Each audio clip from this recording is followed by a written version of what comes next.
Oi, boa noite. Boa noite a todas e a todos. É um prazer incrível, inenarrável receber vocês aqui no IAB. Gostaria de agradecer a toda a equipe da produção aqui do evento, dos candidatos Debatem a Cidade, em nome do Colegiado das Entidades de Arquitetura e Urbanismo, que é o Instituto de Arquitetos do Brasil, o Conselho de Arquitetura e Urbanismo e o Sindicato dos Arquitetos da Paraíba. Bom, o colegiado, formado pelo IAB, o CAUPB e o sindicato, inicia neste momento o evento Candidatos Debatem a Cidade. Convido o terceiro candidato ao governo da Paraíba, o senhor Lucélio Cartacho, do Partido Verde. Por favor, Lucélio, sente-se aqui comigo.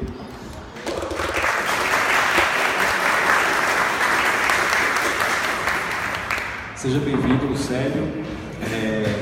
Bom, o evento Candidatos Debatem a Cidade é uma iniciativa que surgiu no Seminário Nacional de Política Urbana, em São Paulo, nos dias 3 e 4 de julho. E nós aqui na Paraíba quisemos estender essa atividade em nível regional para toda a Paraíba. E, inclusive, essas prévias que estão acontecendo com os candidatos, elas são parte do Seminário Paraibano de Política Urbana, que vai acontecer dia 19 e 20 de novembro. Inclusive, o convite que nós fazemos aqui aos candidatos, e a candidata, é que, caso eleita, façam parte da programação conosco em novembro, fazendo parte da programação junto com os demais debatedores e debatedoras. Esse seminário nacional, Lucélio, foi produzido juntamente com o Instituto de Arquitetos do Brasil, a Direção Nacional, e o Conselho de Arquitetura e Urbanismo também, o Conselho Nacional. E foi fruto desse seminário, nós construímos o que nós estamos entregando aos candidatos à presidência da República, a carta aberta aos candidatos, Nossas Cidades Pedem Socorro. Então, eu gostaria agora, assim como fizemos com os demais candidatos anteriores a você, entregar essa carta, fazer aqui simbolicamente o nosso apelo, para caso o senhor seja eleito, ou então durante a campanha, inclusive, tome ciência das nossas diretrizes para com as cidades no Brasil e, obviamente, na Paraíba. Então, eu queria fazer essa entrega solene.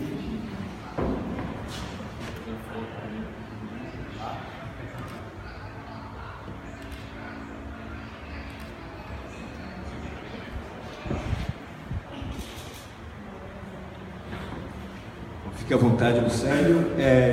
Eu gostaria de registrar aqui a presença dos membros do colegiado, em especial a equipe do Instituto de Arquitetos do Brasil, aqui do Departamento da Paraíba, que se fazem presente, junto com os conselheiros e as conselheiras do Conselho de Arquitetura e Urbanismo da Paraíba.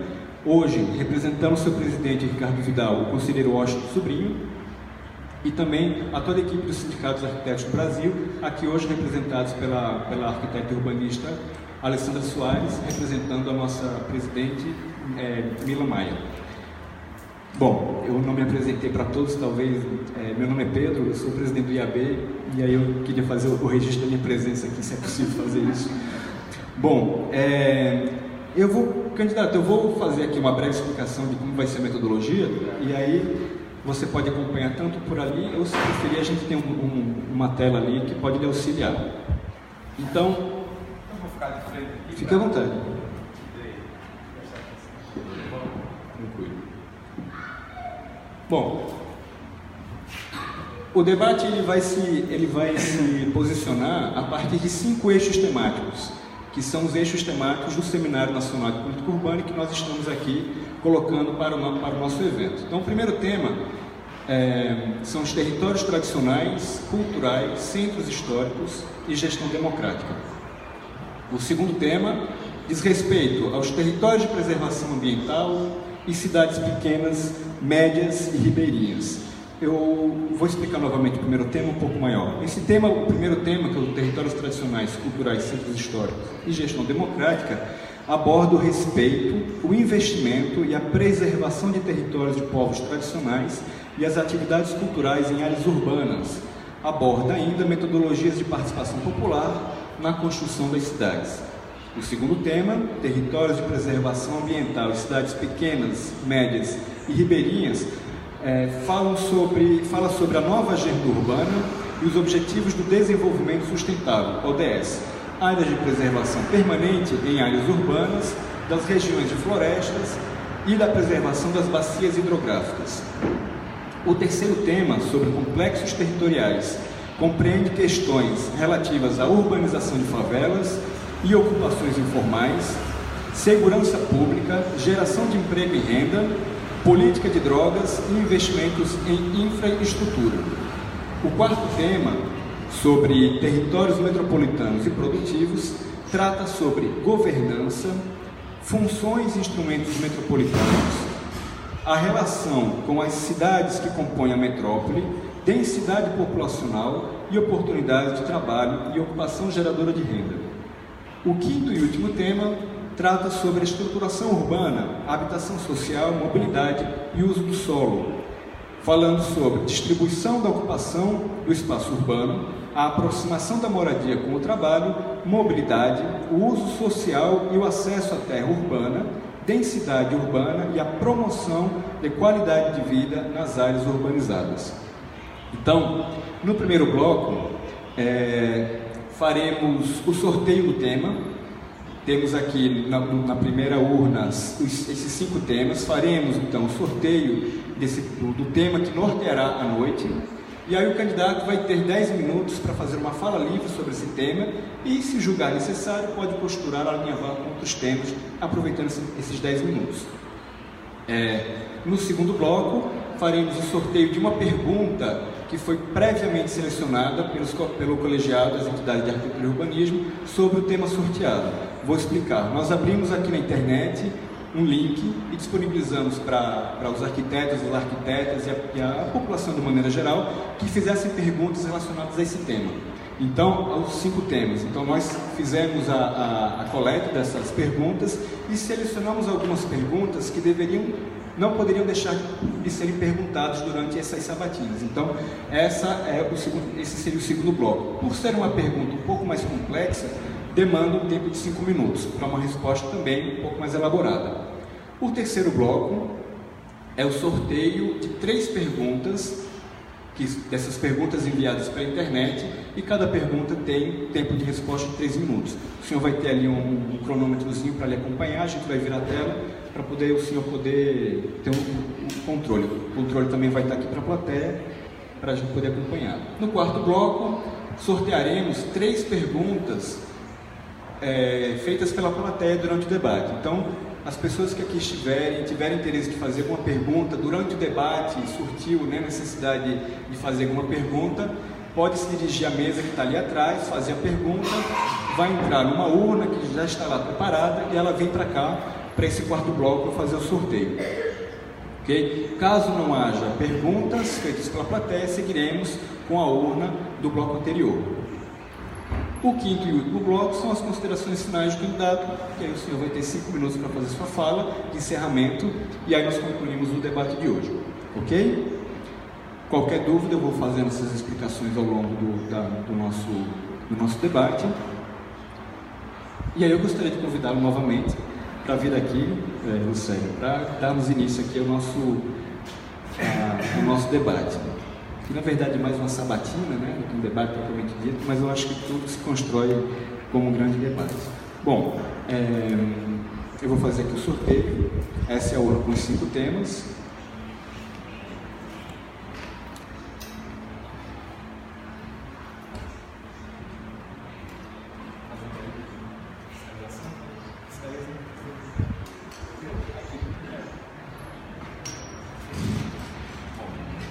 O tema sorteado para essa pergunta de 10 minutos é sobre o tema 2, territórios de preservação ambiental e cidades pequenas, médias e ribeirinhas. Vou repetir novamente sobre o que se trata o tema. Falamos aqui nesse tema sobre a nova agenda urbana e os objetivos do desenvolvimento sustentável, ODS, áreas de preservação permanente em áreas urbanas, das regiões de florestas e de preservação das bacias hidrográficas. Vou tirar aqui o tema, que já foi sorteado. A partir de agora, como... Pode. A partir de agora, nós temos ali a assistência do cronômetro. E aí o senhor Lucélio terá 10 minutos para poder falar. Qualquer coisa o senhor pode se controlar ele também pela telinha, ok? Então fique à vontade, 10 minutinhos. Primeiro, queria dar uma boa noite a todos, a todas, agradecer pela presença, agradecer pelo convite de Pedro, que representa o IAB, Carlos, Fundarco, dizer que estou muito à vontade de estar aqui com vocês, no Centro Histórico. Aqui está exatamente a origem, não só de João Pessoa, mas do nosso estado da Paraíba, que está o nosso DNA, que está as nossas raízes. É importante que a gente possa estar aqui dialogando com um assunto importante, como é a questão dos arquitetos, dos engenheiros, em relação ao desenvolvimento do estado da Paraíba como um todo. Fico muito feliz de retornar ao Centro Histórico, já que trabalhei durante 12 anos aqui na Companhia Brasileira de Trens Urbanos, a CBTU. A minha história em João Pessoa, quando cheguei criança ainda, toda focada no centro da cidade. Morei exatamente na Rua das Trincheiras, ali onde tem os casarões. Espero que um dia aquilo possa ser revitalizado, porque é uma riqueza muito grande para a nossa cidade e para o nosso estado. Então, é importante que a gente mantenha com vocês, antes de tudo, uma relação democrática, uma relação de respeito. Se assim o povo da Paraíba entender como governador do estado da Paraíba, eu quero manter uma relação permanente de diálogo com vocês, porque entendo que, sem sombra de dúvida, um estado, um país, um município que não preserva seu centro histórico, não preserva a sua memória, não vai ter futuro algum pela frente. A nova geração precisa entender a importância disso na vida das pessoas, na história do estado. E assim iremos fazer com que aqueles municípios, seja ele pequeno, médio ou grande, a gente possa sentir a presença do poder público, no sentido de dialogar com os prefeitos, com os gestores, levando em consideração única e exclusivamente o interesse maior da população, sabendo separar o que é o interesse público do interesse político. E no nosso governo estaremos sempre levando em consideração o interesse público como algo essencial na vida das pessoas, sabendo separar muito bem o que é um processo eleitoral e o que é um governo que vai procurar fazer mais pela vida das pessoas. Os municípios têm as suas particularidades. A nossa ideia é fazer com que aquilo que foi feito em João Pessoa, não como forma de chegar dando aula a alguém nos municípios, como forma de chegar achando que é a melhor gestão do mundo, mas como forma de se vir como referência. Tudo na vida a gente tem que ter uma referência para que possa servir como método que a gente pensa para o estado da Paraíba. E é importante que a gente perceba a transformação que foi feita no centro histórico da cidade de João Pessoa. E isso a gente quer levar para os municípios, porque proporcionalmente todos têm nos seus municípios a importância do centro histórico, de manter a sua história, de manter, sem sombra de dúvida, as raízes daquele município.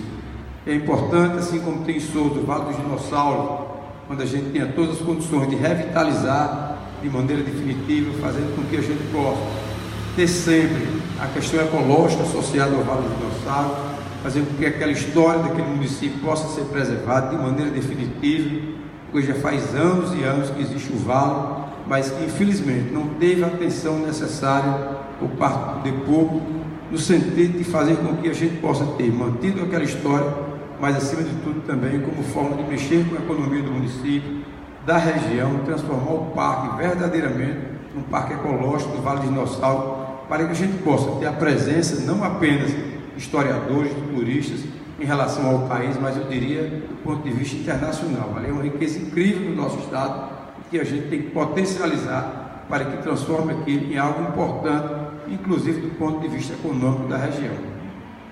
É importante também que a gente possa perceber que as cidades menores, a gente tem a cidade de Pombal, que tem uma riqueza muito grande do ponto de vista arquitetônico, está lá exatamente a igreja que precisa ser revitalizada, e nós já assumimos esse compromisso, fazer com que a experiência de João Pessoa, no sentido de que Campina Grande também tem uma questão importante, que são 14 centros históricos no estado da Paraíba, a gente possa revitalizar o Cine Capitólio, que está aí precisando de uma revitalização, porque existe ali uma força muito grande em relação à construção, à reconstrução, eu diria, daquele Cine Capitólio, como forma de fazer com que Campina Grande possa ter aquilo revitalizado como forma de valorização do centro histórico da cidade de Campina Grande. Nós entendemos que tem muitos governos que às vezes não fazem os investimentos necessários em relação ao centro histórico, por conta exatamente da legislação, que tem que ser respeitada. E muitas vezes as pessoas procuram fazer um governo voltado para aquilo que é mais fácil de ser realizado, e não aquilo que é mais importante de ser realizado. Eu não acredito em governo que não investe em relação à cultura do país, à cultura do Estado, à cultura do município. E aqui nós estamos vivenciando algo importante, não só do ponto de vista da revitalização do centro histórico.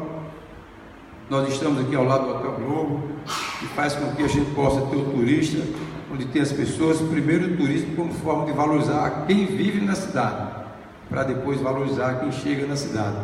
E hoje o centro histórico nosso está vivendo um momento muito importante, a revitalização do Hotel Globo. Aqui ao lado nós também temos a revitalização da Casa da Pólvora, e mais do que a revitalização, a ocupação, que é fundamental.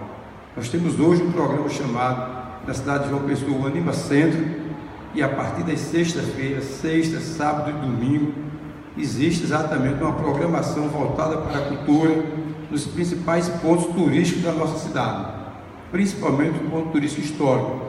O caso do Pavilhão do Chá, que foi transformado também exatamente no espaço de cultura, onde as pessoas estão lançando livro, onde está tendo atividades culturais. Nós temos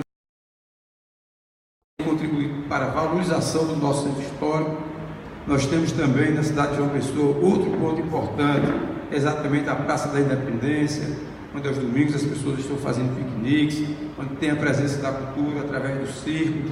Ou seja, a cidade de João Pessoa está vivenciando hoje também, está aqui ao nosso lado, o primeiro projeto de revitalização do centro histórico em relação à habitação popular. Temos aí o Vila Senhomar, que era uma promessa que já vinha sendo passada de governo a governo, e que hoje procurou revitalizar, fazendo com que as pessoas que estão morando hoje no Vila Senhomar são pessoas que têm vínculo com a cultura.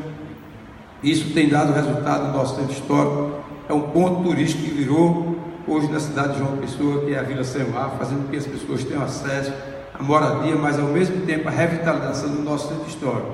Então, dentro dessa lógica de fazer com que os municípios possam ter a presença do poder público, valorizando as áreas do centro histórico de cada município, fazendo com que a gente possa fortalecer exatamente, do ponto de vista do IFAEP também, que é importante esse diálogo, fazendo com que a gente possa ter um diálogo permanente, no sentido de que tudo que acontece em relação à revitalização, a gente possa ter um diálogo respeitando a legislação, que é fundamental, que é importante, mas não medindo esforço, para que cada município sinta a presença do poder público no sentido de revitalizar o seu centro histórico, a sua memória, a sua história.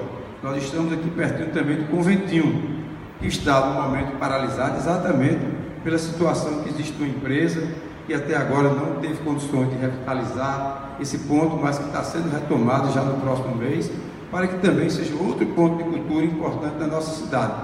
Eu estou apenas citando o exemplo de João Pessoa, como forma de dizer que esse mesmo trabalho de importância da revitalização do centro histórico, de fazer com que a gente possa dialogar com os prefeitos, de encontrar soluções de forma conjunta, de dialogar com os órgãos que trabalham com a questão do centro histórico, a gente possa encontrar soluções de maneira conjunta, para que o Estado da Paraíba tenha sua memória revitalizada, seja cidades pequenas, cidades grandes e cidades médias, e que a questão das nossas reservas a gente possa fazer também um trabalho através da sua preservação, utilizando a tecnologia, através de drones, fazendo com que a gente possa ter os nossos rios revitalizados, ter uma memória do nosso Estado, e investindo no instituto no ser humano, porque tudo que a gente está falando aqui é para a ocupação do ser humano. Não tem sentido revitalizar esses pontos, mas se não houver ocupação, tanto do ponto de vista de moradia, bem como também do ponto de vista da ocupação através da cultura.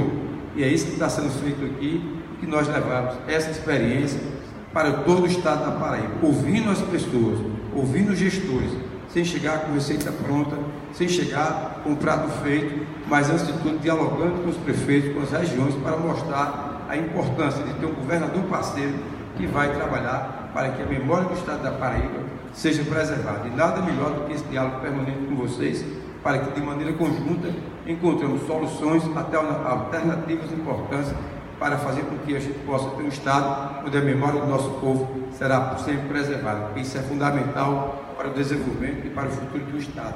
Agradeço a oportunidade mais uma vez e me coloco à disposição de todos vocês. Obrigado, Célio. Estamos com o tempo bem otimizado. Eu agradeço aí o compromisso com o nosso cronômetro. Queria lembrar, Célio, que a gente está ao vivo na rede social do IABPB, para a plateia que quiser compartilhar aí, né, com seus contatos, é facebook.com/IABPB, e esse debate vai ficar registrado, vai ficar salvo, e aí as pessoas que não puderam participar hoje aqui presencialmente ou pela internet assistindo a transmissão, depois poderão acessar esse material que ficará disponível. Pedro, só para confirmar também o convite que você fez aí de participar, caso eleito ou não, porque quem vai decidir isso é o povo da Paraíba, mas o convite eu já aceito de antemão de participar desse evento de vocês no mês de novembro, você falou. Isso, 19 e 20. Obrigado, Luciano.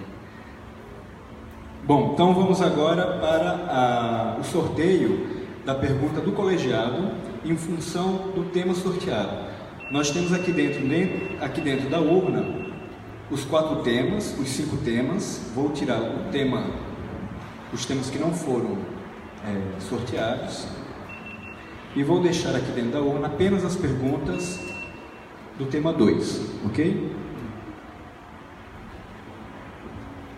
Lembrando que todas as perguntas que estão sendo feitas, elas são descartadas e elas não são feitas novamente em ocasião de outro candidato participar aqui do debate. Então, vou fazer aqui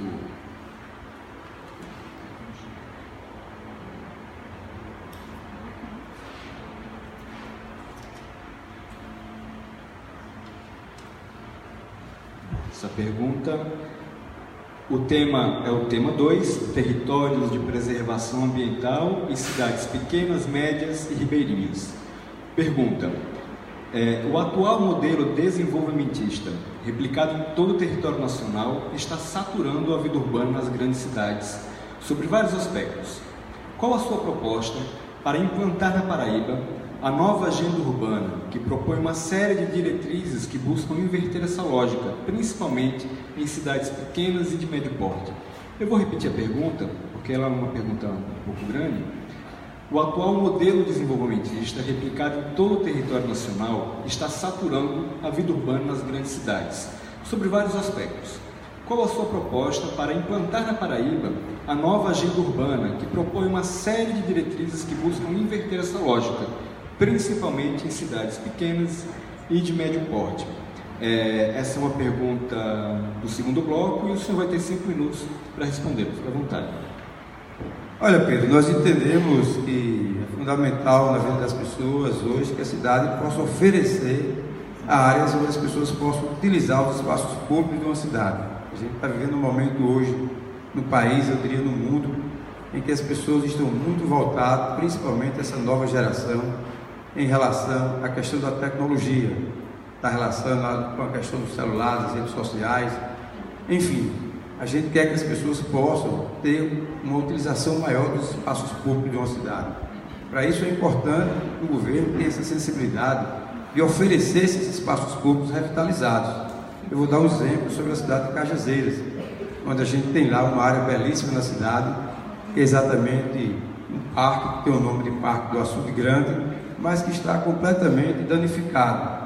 Então, conversando com as pessoas, a gente percebeu, a minha infância foi na cidade de Souza, no sertão, ia muito a Cajazeiras também, já que minha mãe é de lá, e percebi que aquele espaço é um espaço belíssimo da cidade, mas que as pessoas não estão podendo mais utilizar. Primeiro, pela questão da segurança pública. Não adianta hoje você revitalizar um espaço público e não oferecer as condições para as pessoas poderem usufruir. E hoje, infelizmente, é uma questão nacional, a segurança pública, mas que aqui na Paraíba, sem sombra de dúvida, tem tido um problema muito sério em relação ao dia a dia da população. Paraíba sempre foi um estado tranquilo, mas que infelizmente hoje não está sendo mais. Devemos investir em segurança pública como forma de oferecer condições para que o cidadão possa sair às ruas, possa sair aos parques, possa vivenciar o dia a dia de uma cidade. E é importante que essas cidades, onde tem uma questão específica, como a questão de parques para ser revitalizado, nós temos todas as condições de realizar isso para gerar qualidade de vida à população.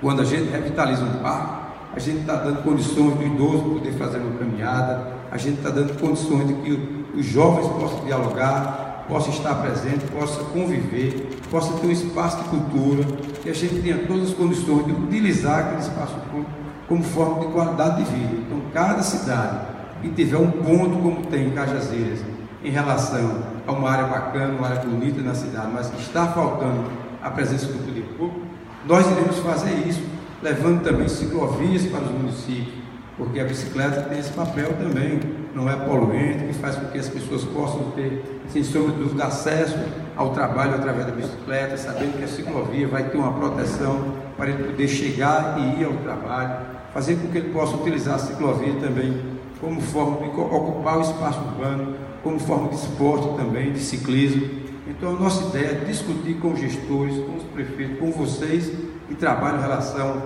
aos espaços públicos do nosso estado, e a gente encontra soluções de forma conjunta.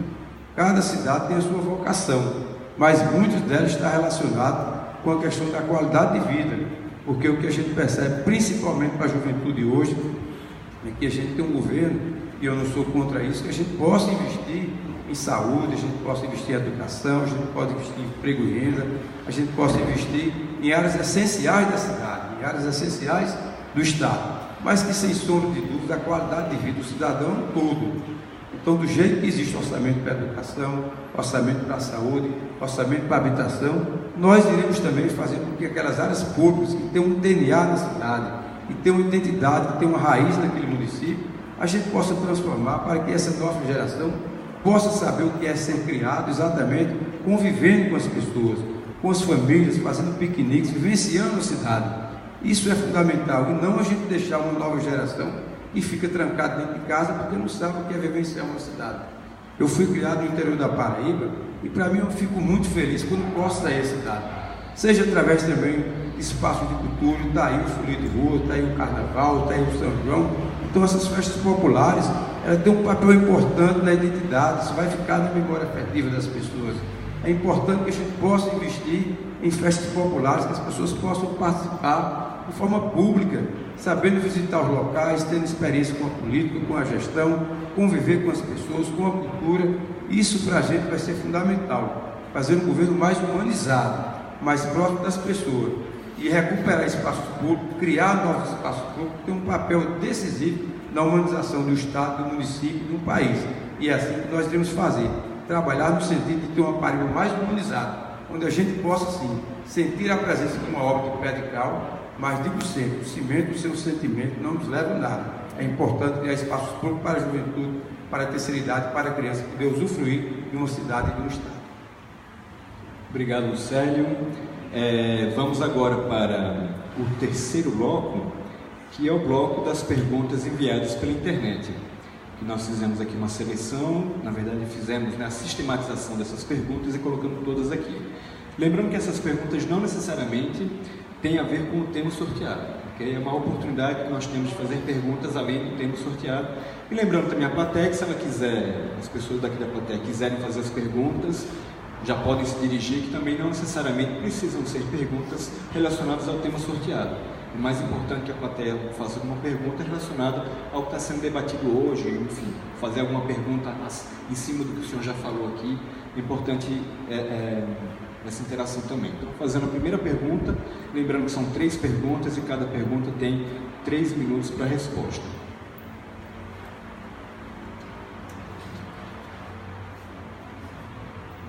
A primeira pergunta, Lucélio, desse bloco é do tema 1, territórios tradicionais, culturais, centros históricos e gestão democrática. Pergunta é simples. Bom, é curta. Se é simples, eu não sei.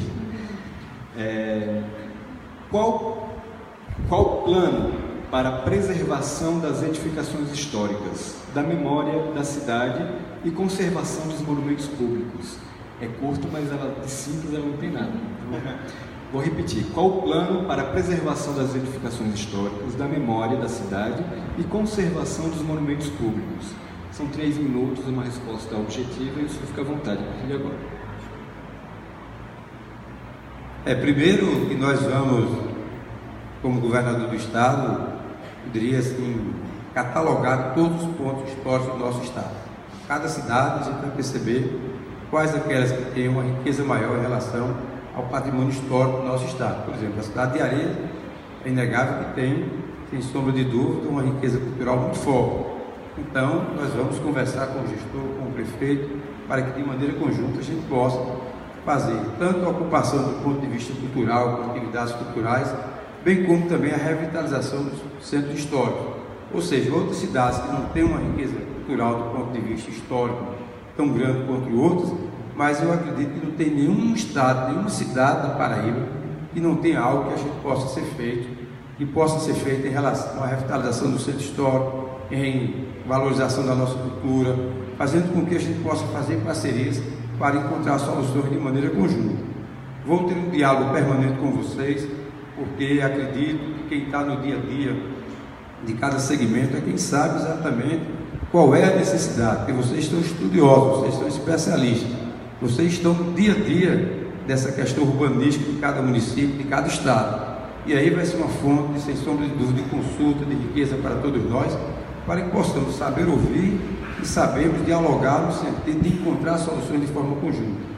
É evidente que cada reivindicação não significa dizer que 100% vai ser atendida, porque se fosse assim seria muito bom, mas eu não acredito em nada que se resolve sem tiver o diálogo, sem se sentar na mesa e sem encontrar soluções de forma conjunta. Portanto, iremos fazer esse diálogo permanente para que a gente possa mapear todos os pontos turísticos do nosso estado, encontrar soluções, revitalizar e ter uma política permanente de valorização da nossa cultura, seja através da revitalização do centro histórico, bem como da música, da cultura, da arte, do cinema, para que a gente tenha todas as condições de ter um estado que tenha, repito, investimento na saúde, na educação, mas que pense o ser humano como um todo. Hoje o estado da Paraíba, no nosso entendimento, deixa muito a desejar em relação à cultura, porque se colocou na cabeça das pessoas, de boa parte da imprensa, de que investir em cultura significa fazer algo que não é essencial na vida das pessoas. Bem como diz a música do Titãs, a gente não quer só comida, a gente quer cultura, diversão e arte. Eu acredito que o ser humano é um todo, e a gente deve entender dessa maneira. Tem investimento para cada área, é importante que a gente possa revitalizar o nosso centro histórico, mas tratar o cidadão como um todo, porque isso é fundamental do crescimento emocional, inclusive, de cada cidadão. E é assim que nós iremos investir em todo o estado da Paraíba. Muito obrigado, Célio. Vamos então aqui para a segunda pergunta desse bloco.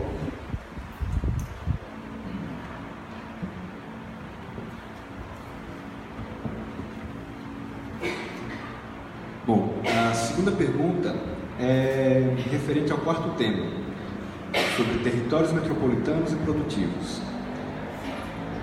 Vamos lá, uma pergunta grande. A Lei 13.089 de 2005, denominada Estatuto da Metrópole, estabelece diretrizes de planejamento e gestão urbana a serem aplicadas nas cidades que compõem a metrópole, para que haja mais eficiência em suas relações institucionais e nos investimentos em obras públicas.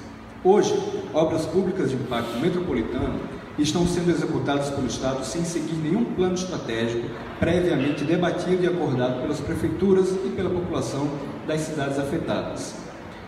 Está no plano do candidato a implementação do Estatuto das Metrópoles na Paraíba, convocando as prefeituras das cidades envolvidas? Posso repetir a pergunta? Tá bom? Ok. Mais uma vez, 3 minutos. Veja bem, Pedro, quando a gente falou de fazer um governo que dialogue com os municípios, com os gestores, com os prefeitos, com as prefeitas, deixando de lado a questão política, é exatamente dentro do que foi perguntado aqui.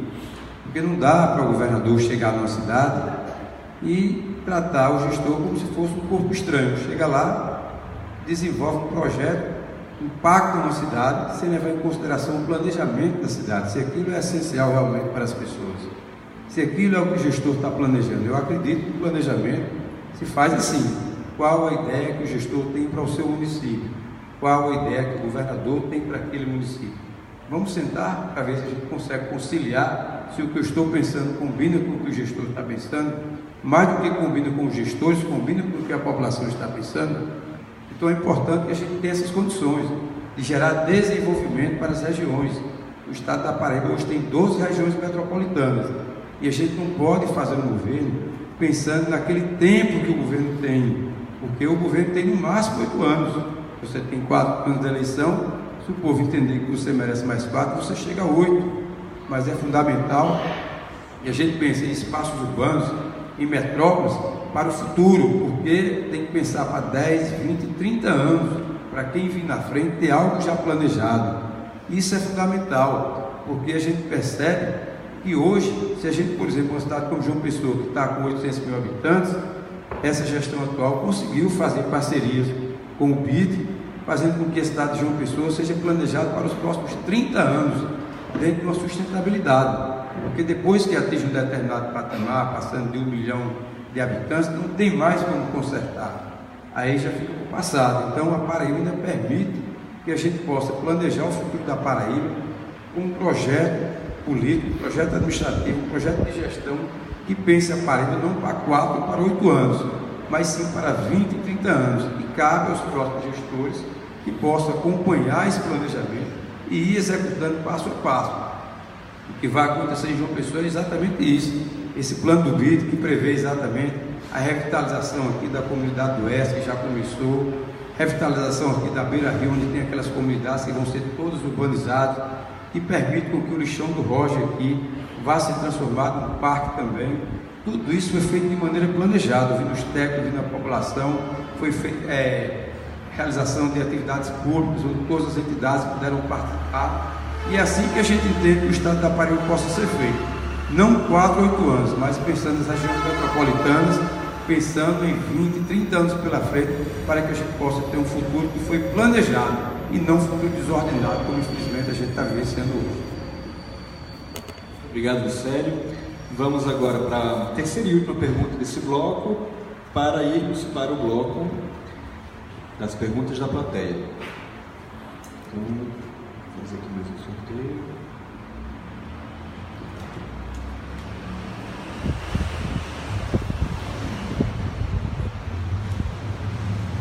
A pergunta é do tema 3, complexos territoriais. Vamos lá. Como o senhor entende as relações intrínsecas entre urbanização de favelas e investimentos em infraestrutura e geração de empregos? Vou repetir porque é uma relação de três áreas. Então, como o senhor entende as relações intrínsecas entre urbanização de favelas, investimentos em infraestrutura e geração de empregos? Deixa aqui a pergunta. Mais 3 minutos, se o senhor... Isso, vou repetir aqui. Qual é a relação entre urbanização de favelas, investimento em infraestrutura e geração de empregos?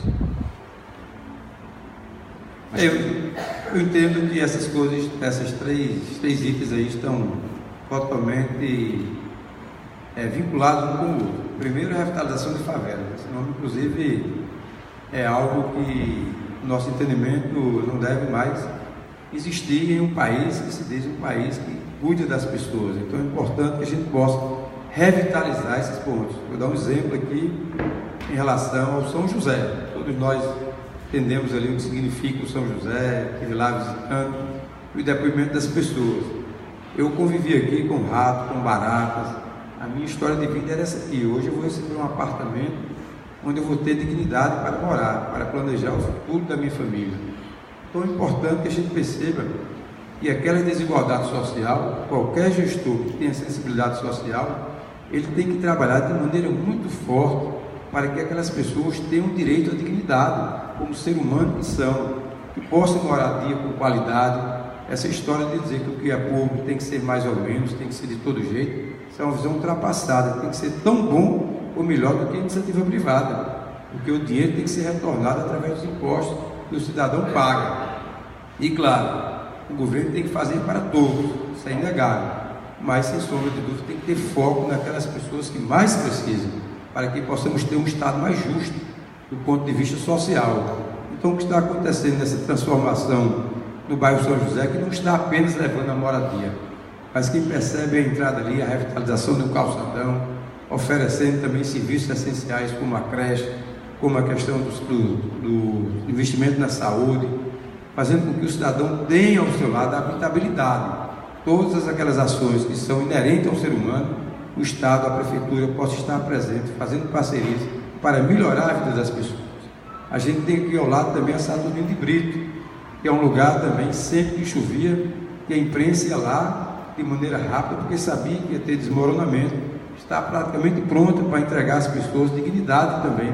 A geração de emprego e renda é fundamental nesses locais, fazendo que a juventude possa ter, através do primeiro negócio, uma capacitação através do Banco Cidadão, e que essa captação gere também recursos através da política do microcrédito, para que ele possa montar o seu pequeno negócio e a partir daí prosperar, ter dignidade e sustentar a sua família.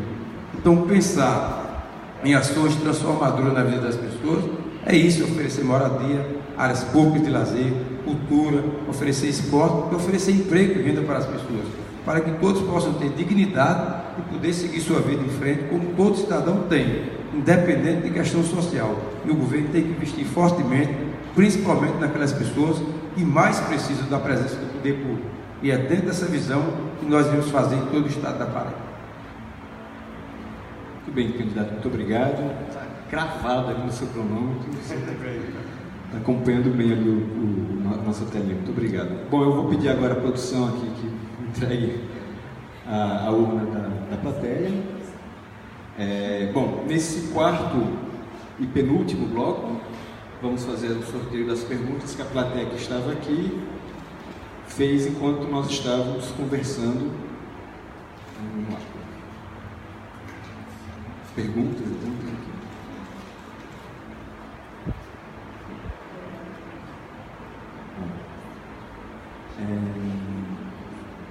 Bom, são perguntas que dizem respeito aos 5 temas, não necessariamente ao tema do sorteio de hoje. Qual o seu plano para os territórios tradicionais, culturais, centros históricos e gestão democrática? É isso mesmo? Qual o seu plano para os territórios tradicionais, culturais, centros históricos e a gestão democrática? O senhor vai ter 3 minutos a partir de agora.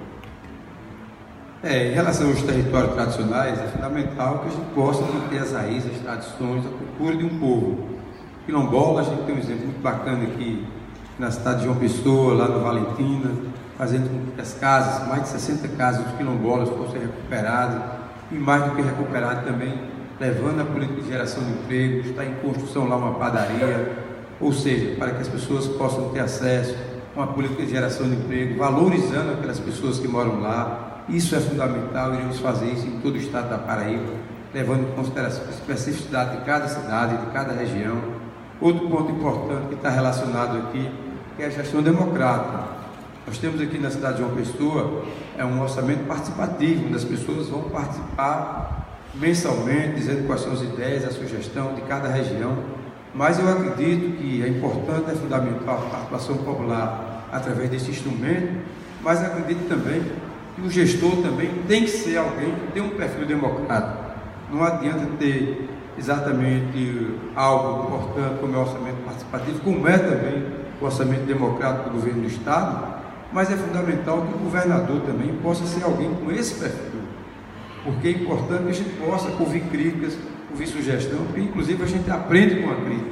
Governar um estado não é tarefa para um homem só, é algo muito complexo na vida de uma pessoa.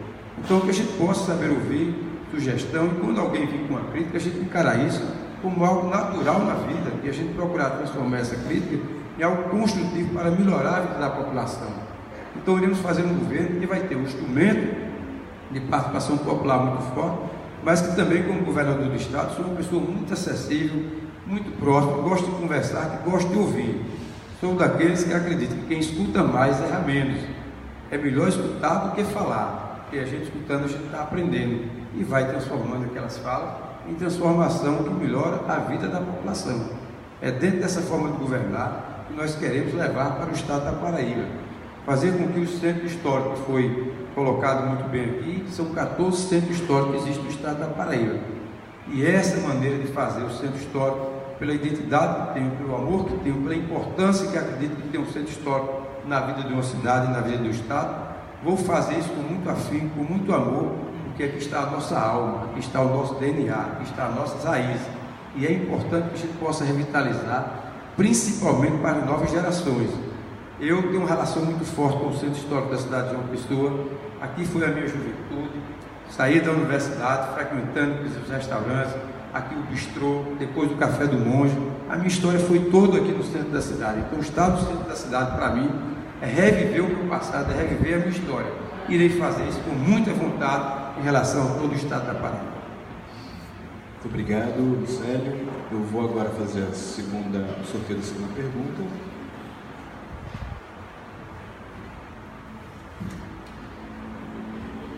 Vamos lá.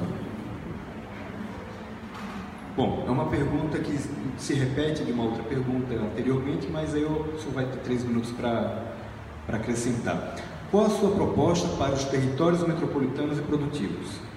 3 minutos para a sua resposta. Qual a sua proposta para os territórios metropolitanos e produtivos?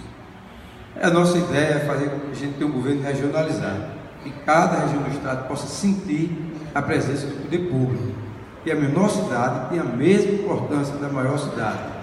Que a gente pense um governo onde a saúde, por exemplo, esteja presente, próximo da população, que o Hospital de Trauma do Sertão seja uma realidade, para que as pessoas não passem 4, 5, 6 horas no estado para ser atendida em João Pessoa ou ser atendida em Campina Grande. Então a gente pensa o estado como um todo, que a gente possa investir de acordo com a particularidade, com a vocação de cada região. A gente sabe, por exemplo, que o Cariri paraibano é o berço da cabra leiteira. É fundamental que a gente possa investir na caprinocultura, que hoje, infelizmente, não está mais acontecendo no nosso estado. Campina Grande também tem uma vocação muito grande para o polo de modas, fazer com que a gente possa fazer essa parceria para gerar emprego, gerar renda, gerar um comércio forte local. Que a gente possa ter também, no estado da Paraíba, outro ponto importante, que é o maior São João do mundo. E essa, sem sombra de dúvida, um evento que está associado ao turismo de evento, tanto do ponto de vista da nossa cultura, de fortalecimento da nossa identidade cultural, mas ao mesmo tempo é um evento que atrai 2 milhões de pessoas durante os 30 dias de São João, e é fundamental que o governo saiba separar as questões políticas das questões de interesse maior da população. Nós temos o exemplo, por exemplo, da cidade de Caruaru. O governador é de um partido, a prefeita é de outro partido, mas sentaram na mesa e houve investimento, porque não é a cidade de Caruaru, mas é o Nordeste paraibano. O mesmo acontece na cidade de Campina Grande. Iremos fazer um governo que vai fazer parcerias com a cidade de Campina Grande, com o maior São João do mundo, dentro de uma perspectiva de gerar renda para as pessoas, de gerar oportunidade e fortalecer a nossa cultura. Vamos fazer com que a região de Sousa, por exemplo, dê um trabalho muito grande em relação à atividade importante que é, como eu falei anteriormente aqui, o Vale dos Dinossauros, que até hoje entra governo, sai governo, e aqui não se transforma no potencial que tem. Que a gente possa fazer as bases de Sousa e possa funcionar efetivamente, gerar emprego, gerar renda. E as águas do Rio São Francisco sirvam evidentemente para matar a sede do cidadão. Eu, como sertanejo, sei muito bem o que significa isso. Também a sede dos animais. Mas é inegável que um estado como a Paraíba precisa utilizar de maneira racional essas águas, com tecnologia, com gotejamento, fazendo com que a fruticultura seja implantada. Nós temos na região de Sousa o coco, que sempre foi uma marca registrada como o melhor coco do Brasil, que foi praticamente extinta por falta de investimento. Se essas águas que estão chegando não tiver o aproveitamento real dessas águas, a gente vai ter um desperdício muito grande. Então vamos nos associar, tanto do ponto de vista do consumo humano, mas também da política de geração de emprego vivo, gerando oportunidade às pessoas em todas as regiões do estado. Obrigado, Lucélio. Vamos então aqui para a última pergunta desse bloco, antes de irmos para as considerações finais. Então, vou fazer o sorteio de mais uma pergunta realizada pela plateia. Vamos lá. Se o candidato for eleito, irá pagar a equiparação salarial já decidida por unanimidade pelo Tribunal de Justiça do Estado? Então, pergunta. Hoje em dia, por exemplo, existem arquitetos e engenheiros com as mesmas funções e capacitações, trabalhando em mesmos setores, recebendo de R$ 4.000 a R$ 22.000. Casos que também ocorrem na atual gestão da Prefeitura de João Pessoa. Eu vou repetir porque é extensa. Se o candidato for eleito, irá pagar a equiparação salarial já decidida por unanimidade pelo Tribunal de Justiça do Estado. Hoje em dia, por exemplo, existem arquitetos e engenheiros com as mesmas funções e capacitações trabalhando em mesmos setores, recebendo de R$ 4.000 a R$ 22.000, casos que também ocorrem na atual gestão da Prefeitura de João Pessoa. Essa é a nossa última pergunta desse bloco, mais 3 minutos, candidato. Primeiro, Pedro, dizer que, como governador do Estado, a primeira coisa que vou fazer é fazer um estudo muito grande em relação ao orçamento do Estado, como se encontram as finanças do Estado. Até porque a transparência pública não é o forte desse governo. Hoje, o Estado da Paraíba tem como transparência pública a última colocação dos estados nordestinos e é o terceiro pior em relação ao país. Então, o governo que quer ser um governo moderno, um governo que seja transparente, ele tem que investir fortemente na questão da transparência pública. A cidade de João Pessoa hoje está no primeiro lugar em relação às capitais em termos de transparência pública. É uma exigência de todo cidadão saber aonde está sendo gasto cada centavo, seja do poder municipal, estadual ou nacional. Então vamos investir em segurança pública para que a gente tenha em transparência, para que o cidadão possa saber aonde está sendo gasto cada centavo. Por que eu estou falando isso? Porque a partir daí, desse orçamento que nós vamos ter acesso, a gente vai fazer um planejamento para que não só os arquitetos, do qual eu maior respeito por essa categoria, acho que é uma categoria que trabalha com algo essencial, é como se a gente estivesse planejando não só nossa casa, mas uma cidade inteira. Isso deve ser algo maravilhoso, estimulante, pensar de forma coletiva o futuro de uma cidade, e vocês têm esse papel, e vou fazer com que a gente possa fazer de maneira progressiva essa equiparação.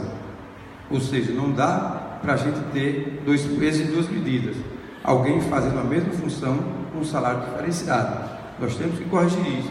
O que ocorre hoje no estado da Paraíba não é só em relação aos arquitetos, mas também foi criada aí uma tal de bolsa de desempenho, em que, por exemplo, os policiais militares, e quando vai chegando na sua aposentadoria, justamente no momento que mais precisa, exatamente quando vai chegando a idade, quando vai precisando de um medicamento diferenciado, de uma alimentação diferenciada, as pessoas estão perdendo 40% do salário.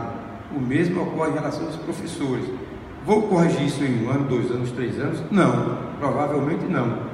Mas vamos fazer de maneira progressiva para que as pessoas possam ter esse poder de recuperação do seu orçamento, para que a gente possa, num prazo, no médio prazo, a gente poder recuperar, para que o cidadão possa se aposentar com aquele salário que ele tem na ativa e viver sua vida de maneira tranquila.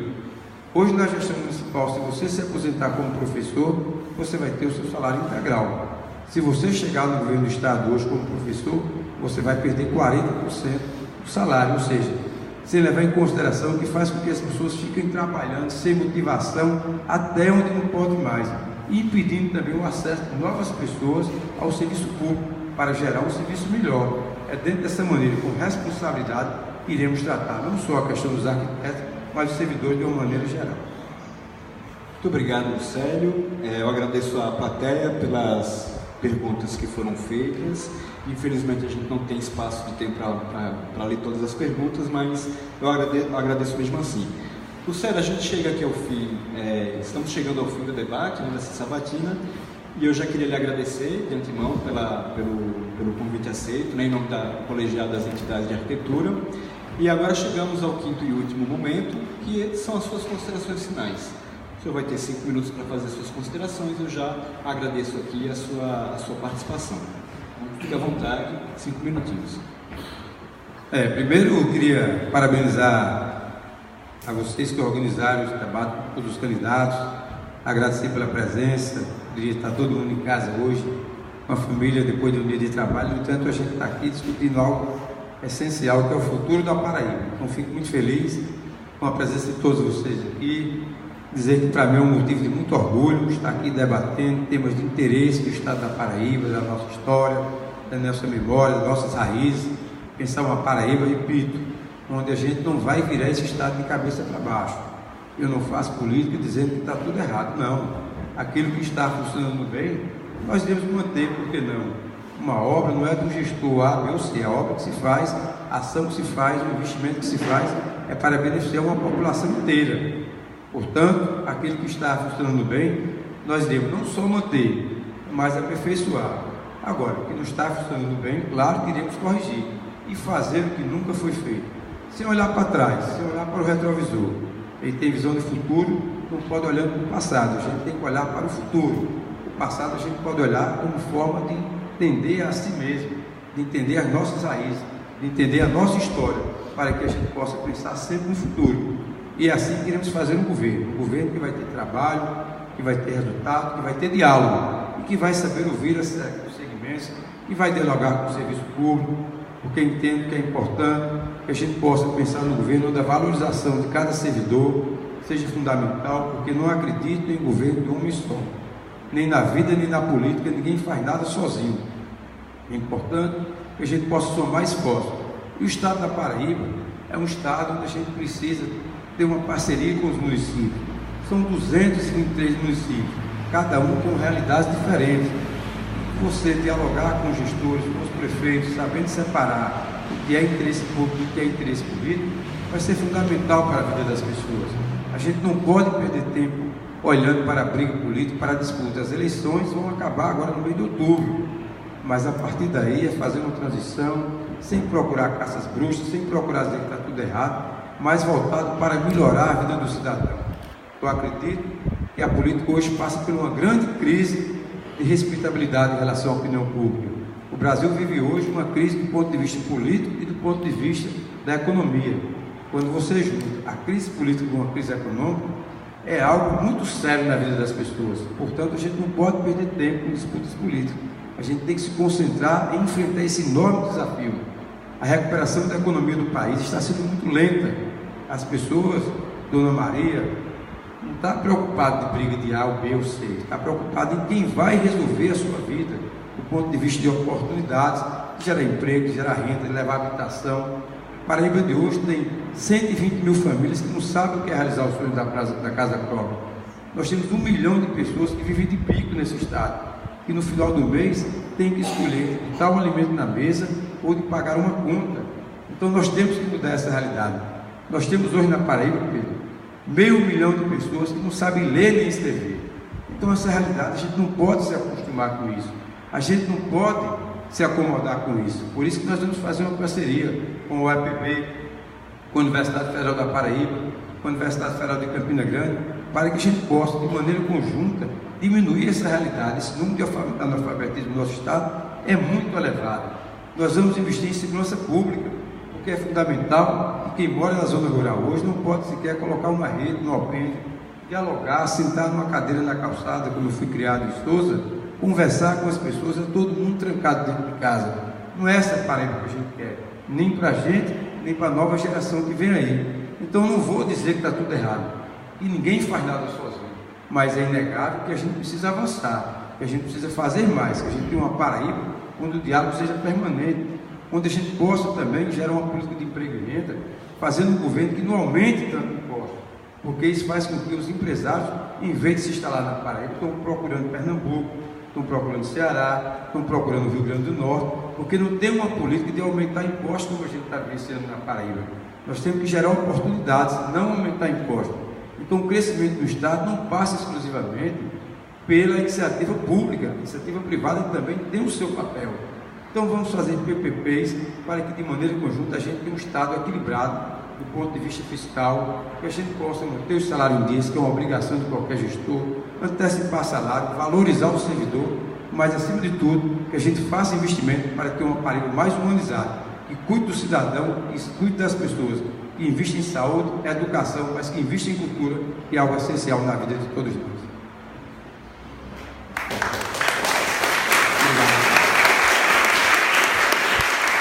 Eu queria agradecer, mais uma vez aqui, embora seja o início de semana, eu já imagino também que seja uma agenda extremamente atribulada, dos candidatos, então eu agradeço a sua presença aqui nesse final de noite. Queria agradecer também a plateia, mais uma vez a presença dos conselheiros aqui presentes do CAL, da equipe da diretoria do IAB, do Sindicato dos Arquitetos, os jornalistas que também estão por aqui, fazendo aí a cobertura, a equipe de produção.